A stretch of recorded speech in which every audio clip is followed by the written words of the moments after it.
Hi guys, and welcome back to Papi English. My name is Sam and I'm traveling the world and teaching you English. Today we're in Paris, France. We're going to explore the city and of course I'm going to teach you English as well.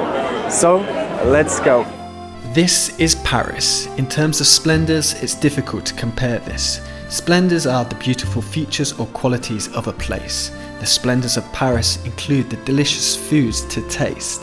In terms of romance, there can be nowhere better to be than France. This city will leave you entranced. That means it will cast you under its spell.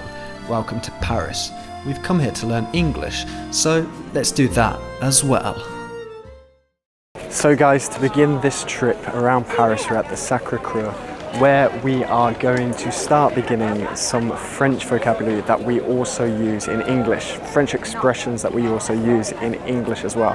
Now, I'm not going to say the pronunciation is exactly the same as in French, and neither is the meaning. We change it a little bit, but these are commonly used in the English language. For example, rendezvous. This is the perfect place to have a rendezvous. This is a French word, it originates in French and it's adopted by the English language, and it means to have a meeting at a certain time at a certain place. We use this for a specific type of meeting, so it's something maybe secretive or for a love encounter. So you might say, let's go to Paris and have a rendezvous. If you fancy having a rendezvous in Paris at the Sacré-Cœur, you can also take in the spectacular views. How romantic! Now let's continue exploring Montmartre, one of the most charming parts of the city. Let's have an English lesson outside the Moulin Rouge. So here we are at the Moulin Rouge. Look at it, amazing. The big red windmill on the top, which of course Moulin Rouge means red windmill. And here they do the cabaret, which is another word we use in English from French. Cabaret is entertainment like dance, where you sit down at a table, drink and eat and watch the show. It'd be amazing to see a cabaret here. If I send you an invitation, would you RSVP? RSVP. This also comes from French. It stands for Répondez s'il vous plaît. Sorry for my pronunciation. But if you RSVP, it's a verb. To RSVP means to respond to an invitation with your intent to come to something like this. So, what do you think? Shall we go? Okay, so if you would like to RSVP for a cabaret, make sure you like this video and I will contact the Moulin Rouge to organise a show. Anyway, for now, let's continue exploring Montmartre and the Artists' Quarter. So this is the Montmartre district. This is an artist village where artists such as Picasso and Salvador Dali lived. And here today you can see a lot of street art, which is incredible. You can find classical street art, or you can find something which is more avant-garde. If you describe something as avant-garde, it's another French term that we use in English, and it means that something is a bit experimental or innovative in the arts. So you might say something like, oh, there's incredible art here, but look at this piece, it's avant-garde. Now, I honestly believe one of the greatest art forms of all is the art of making food. Paris is full of brasseries. A brasserie is a restaurant serving simple French food in a relaxed setting. The French cuisine is world-renowned, and I'm fascinated to see what they have to offer. Alright guys, so we can't go around France without trying some of the food and drink. I want to be a connoisseur of French cuisine.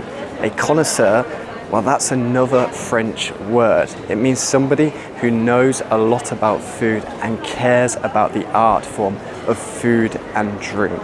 They care about the taste and how it is made. So I want to become a connoisseur.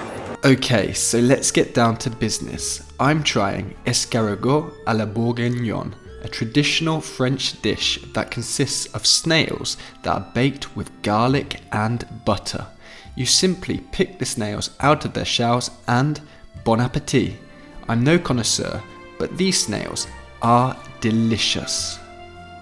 That was a great lunch, and now it's time to walk through Paris to our next destination and English lesson. When you come to Paris, make sure you enjoy a walk along the promenade of the Seine River. A promenade is another word of French origin that means a wide path for walking on next to the sea, a lake, or a river. Finally, I have arrived at our next destination, Notre Dame de Paris. So guys, here we are at Notre Dame, one of the most famous cathedrals in the world, and of course the home of the fictional character Quasimodo. Now, this cathedral you cannot visit inside at the moment because of the fire in 2019, but still it would be a faux pas not to come and see Notre Dame de Paris. What is a faux pas? This is another French expression that we use as well in English. A faux pas is a really embarrassing mistake or error. So for example, being rude in France, maybe going to hug your friend when you meet them instead of giving them 2 kisses, that is a faux pas. It's an embarrassing mistake.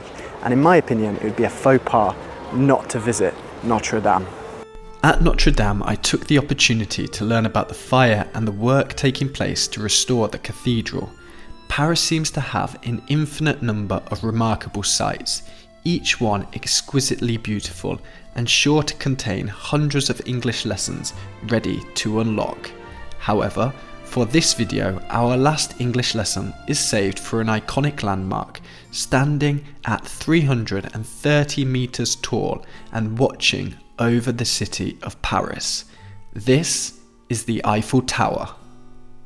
So guys, we finally made it. We've made it to the Eiffel Tower. I've taught you English in some iconic places on this channel, and I'm so happy to add the Eiffel Tower to that list. It's actually my first time seeing and visiting the Eiffel Tower, and I get a feeling of déjà vu. This is another expression from French that we use in English. Déjà vu is a feeling that you have already experienced something before, that you are reliving something that happened in the past. So I get déjà vu here at the Eiffel Tower. Maybe I visited it in a previous life, who knows? But I definitely get déjà vu.